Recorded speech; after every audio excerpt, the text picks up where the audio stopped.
You know, Maya brings up this point that geographical place, essentially somewhere that you live, can actually make you happy. And what we've actually found, Wasco's talked about this many times, is that something to the effect that we're going to have 5 different jobs in 10 years. So we're going to be moving around a lot. You know, I have no need to want to be nomadic.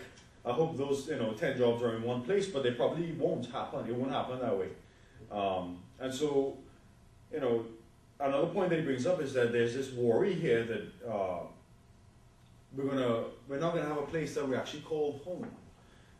In many ways, home will really have to be where the heart is, but who the hell knows where that's going to end up? Because his point is that we're going to be worried about where we're buried. We won't know where we're buried, since it's going to be an argument about where we should be buried because we haven't laid down roots anywhere. And big thing affecting our culture. And how do we feel about that? What are some of the thoughts that we have about that? One of the questions he asks is, if you throw out the extremes of poverty and climate, does physical place affect human well-being very much? And he writes that it does, and I'm going to disagree with this. My mom says that the day she told me I was moving from Minnesota to Florida is the most pissed off she's ever seen me in my whole entire life. And that I went around screaming for an hour about all the things that I wasn't going to be able to do and all the stuff that they were taking away from me and how unhappy I was going to be, and everything that made me happy was in Minnesota. And she I think the one thing that she told me, which of course I didn't believe at the time, was, you know what makes you happy, you can do that anywhere. And once you start doing the things that make you happy, the friends will follow and everything will be okay again. And of course, I didn't talk to her for days, but I mean, now that I'm older and I've moved more, I totally agree with that. It does not matter where you are at all. I think you make a good point. I mean, I know when I was a kid, I would definitely feel the same way moving from my high school friends. That's just everything to you as your friends in high school. But with maturity, I would definitely realize that it's what you do, and everything else will follow if you do what you like. And that's a good point, because we're going to be getting out of school soon and get a job, and hopefully we do something that we like, so that we will be happy. That's funny. What's kind of interesting is that obviously Maya's trying to talk about this with regard to the community. That a big part of this as well is that when you settle in one place, there's a community that you become part of, and this impacts your life greatly. Now, I kind of agree with him in that regard, but I honestly also believe that home is really where your heart is. And that might be very, very cliche to say, but I honestly do think that the people that you love and the things that you have, you could be on the bloody moon. Once you have them there with you, you'd be happy, you'd be content, and that would be home. A piece of land, a piece of finite material does not designate what home is. And I think we can all kind of see that, at least.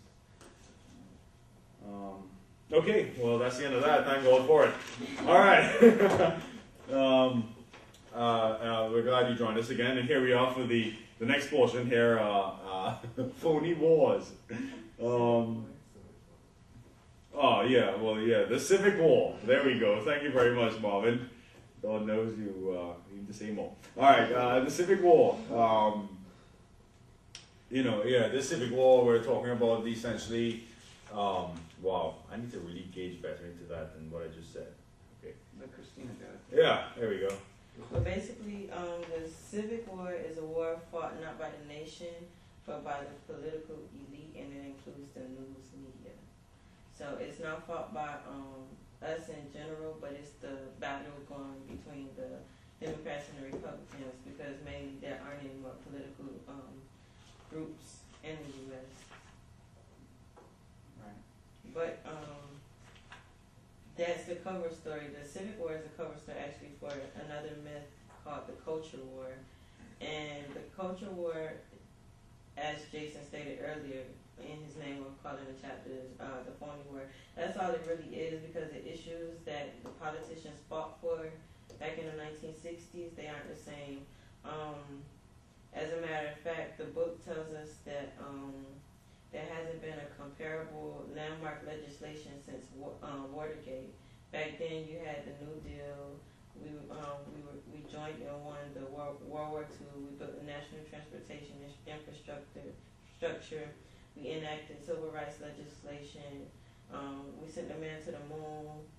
But now, what can we say has happened since the Watergate scandal, as far as politics? I would say the only thing would be the Iraq War, which is supposedly a phony war. And to me, the reason why it's a phony war is because we've been over there for how many years now? 8 to 10? 8? Oh, it's 6? Okay. It's a long time. And like we've proved time and time again there's no reason to be over there anymore, but I feel like both sides are being so stubborn about it that, you know, the conservatives are still in office, so they're holding their ground as far as keeping our troops over there, and now the liberals have pushed so hard against that they've taken office, and we'll see what happens in January. But it's a phony war in that regard, because what are we over there for? I really don't know, but I think it's just to kind of prove a point.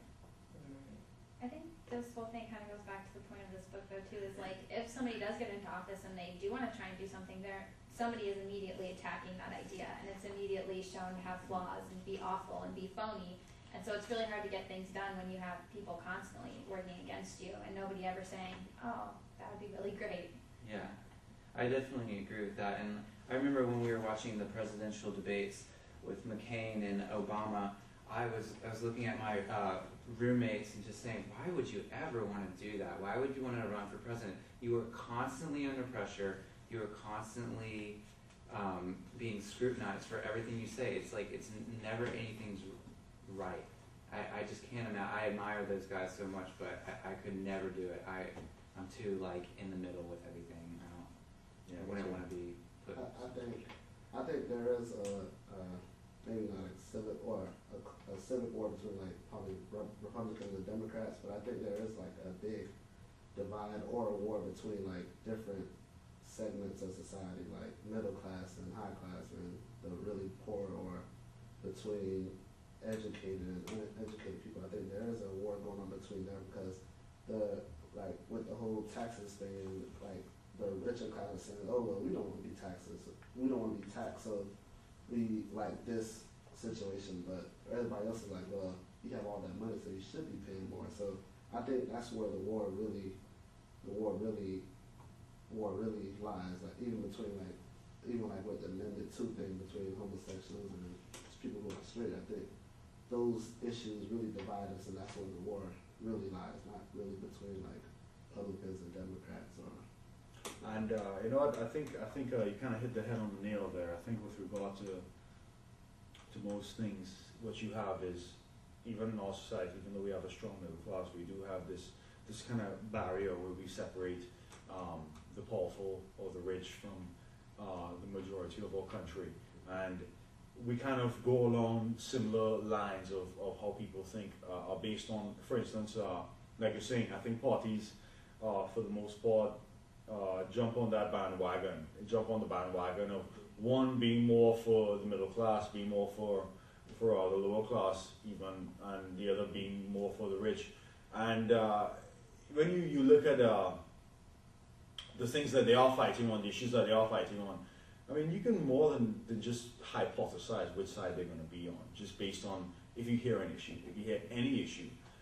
If you think it's going to benefit one side more, you'll think that, I'm not going to name the groups or which sides they're on, but Republicans, Democrats, but for the most part, if it's geared towards protecting money and protecting wealth, one side takes that more Republicans than the other side.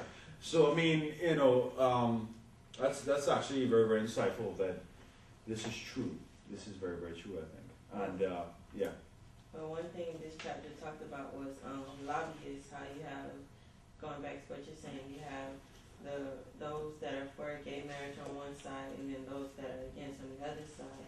But when you balance everything out by one side getting those votes and not getting the other votes, it's actually balanced. It has really no overall effect on them, because although they've gotten votes, they've also lost a bunch of votes too.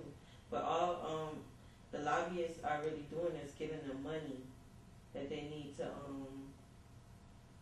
campaign, Mm-hmm. and so that they can be seen more in the media.